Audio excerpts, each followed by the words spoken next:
Congressman Ryan, welcome. Thank you for joining us today.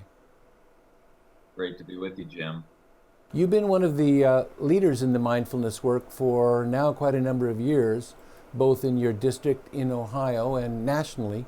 Can you tell us something about the focus of your work now, bringing mindfulness-related practices to benefit people in Ohio and across the country? Sure. Kind of a two-pronged approach, I guess, that represents my life back home in Ohio. We have several really cool projects that we've been working on now for many, many years in Warren City School Districts in my congressional district.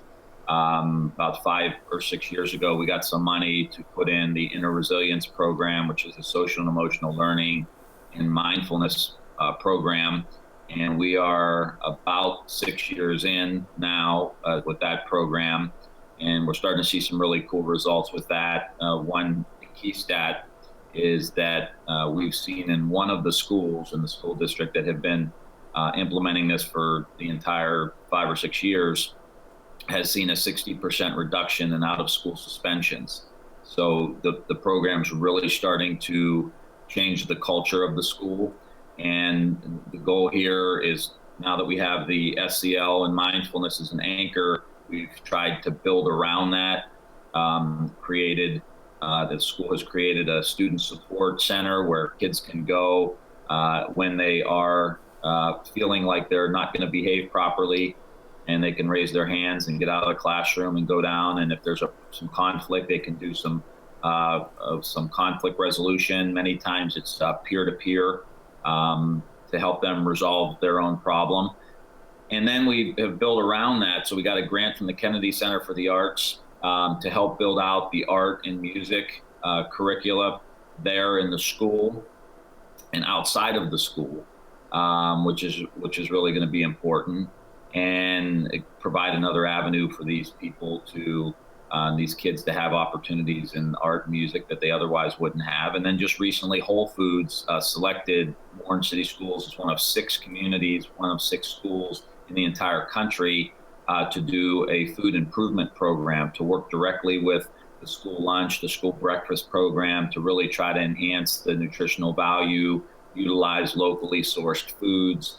So to me, that's a really exciting project that we're working on, that kind of has the SEL mindfulness as kind of the foundation, but then also has other essential components: art, music, and healthy food, which is really, really exciting. And in Youngstown City Schools, another school district in my congressional district, we have the Mind Up program with Goldie Hawn that we're utilizing in one of the schools, that we're creating a model to ramp up for the entire school district down the line. And we're working very closely with Goldie Hawn and the Hawn Foundation to expand and grow and finance the Mind Up program, which is an amazing social and emotional learning and mindfulness type program that's they're already seeing great results in Youngstown. So that's very exciting. And then in Washington, just last week, with the passage of what they call the reauthorization of the Elementary and Secondary Education Act,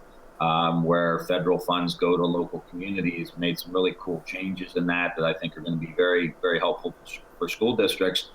One of the key changes was to consolidate some programs and send money down to the local school district that will help encourage academic achievement, academic readiness, well-rounded students, and also healthy schools.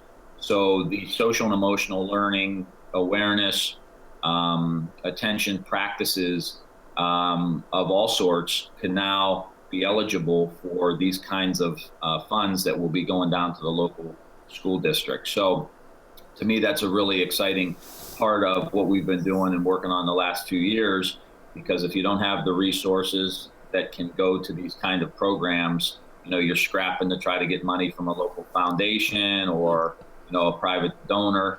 And now there will be money going towards these things. And if we continue to raise awareness, more people will be excited about being able to use those funds for that kind of a new approach, which I'm calling the new Common Core, the social and emotional learning, the mindfulness, the healthy food, the arts and access to the arts within the school. To me, that's the Common Core, and the real academics don't really start until those issues are really dealt with and you have a good, strong foundation. So exciting stuff. Wow, that's a lot. Yeah. Looking forward now, 2016, what would you see as emerging in the mindfulness field that you're paying attention to, that you're looking at? What would you have us paying attention to in 2016? I think a couple of them are kind of the traditional. The education piece, I think, continues to be a huge issue, because I think that changes the trajectory of our society by making sure that these kids have the, self-regulation, have the mental discipline to go out in society and calm things down in their neighborhood and make big change. Continuing to work on veterans issues. Next year, I'm going to really focus on that as well. In Ohio, we have a great program, Project Welcome Home Troops. We've done 2 sessions, 6-day sessions in Columbus with veterans there. We have another one going on in Youngstown here real soon, one in Washington, D.C., and then at the first of the year, to help our vets kind of process the trauma, get themselves right, deal with post-traumatic stress and other issues that they have. And we're seeing some great results with deep breathing practices and meditation that's really significantly changing their lives. And the one phrase you hear more than anything is, "It's given me my life back." And to hear that come from someone who's done 3, 4, 5 tours is really, I think, the most important work that we're doing. The next, I think, evolutionary stage for mindfulness as it moves into different issues with regard to public policy and the public issues is really what's happening on the streets, in our police departments, in our communities. We're seeing some really, really tough situations in these communities with conflict with regard to race and poverty and police departments, whether it's Chicago or New York, and it's happening all over the country.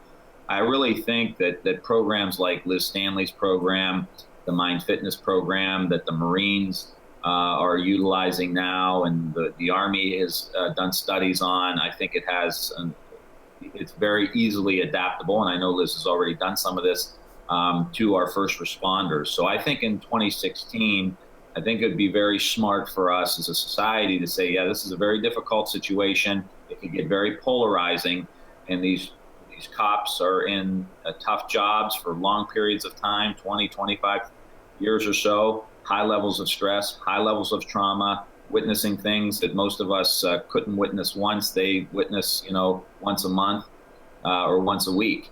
And so we got to recognize that this kind of training that we think is appropriate for a Marine could also be appropriate to make sure that in a very high stressed environment that cops are able to utilize all of the faculties that they possess. So I see in 2016 moving into first responders a real opportunity to not just promote mindfulness for the sake of promoting mindfulness, but trying to really find new and creative ways to solve some of these older pressing problems that we've had. Thank you, Congressman. That's very inspiring. In the 30 seconds we have left, what do you suggest that we here at Mindful and mindful.org can do to help support that work? I would say find those police departments, and I know you've already had on the cover a police officer, and that to me is very, very powerful, but highlighting those stories that are already out there and helping to amplify the work that's already being done in regard to whether it's veterans or the police, but to find some police departments that are really seeing some benefits, where you have cops actually giving testimonials or vets who are giving testimonials. You just can't do that enough. And you guys do a phenomenal job already. And I think if we continue to do that into 2016 and you continue to do that into 2016, we can really start, I think, addressing this in the most appropriate way. Thank you very much. That's very much high on our agenda as well. And thank you for the recommendation. And thank you for being with us here today. Thanks for all your good work, James.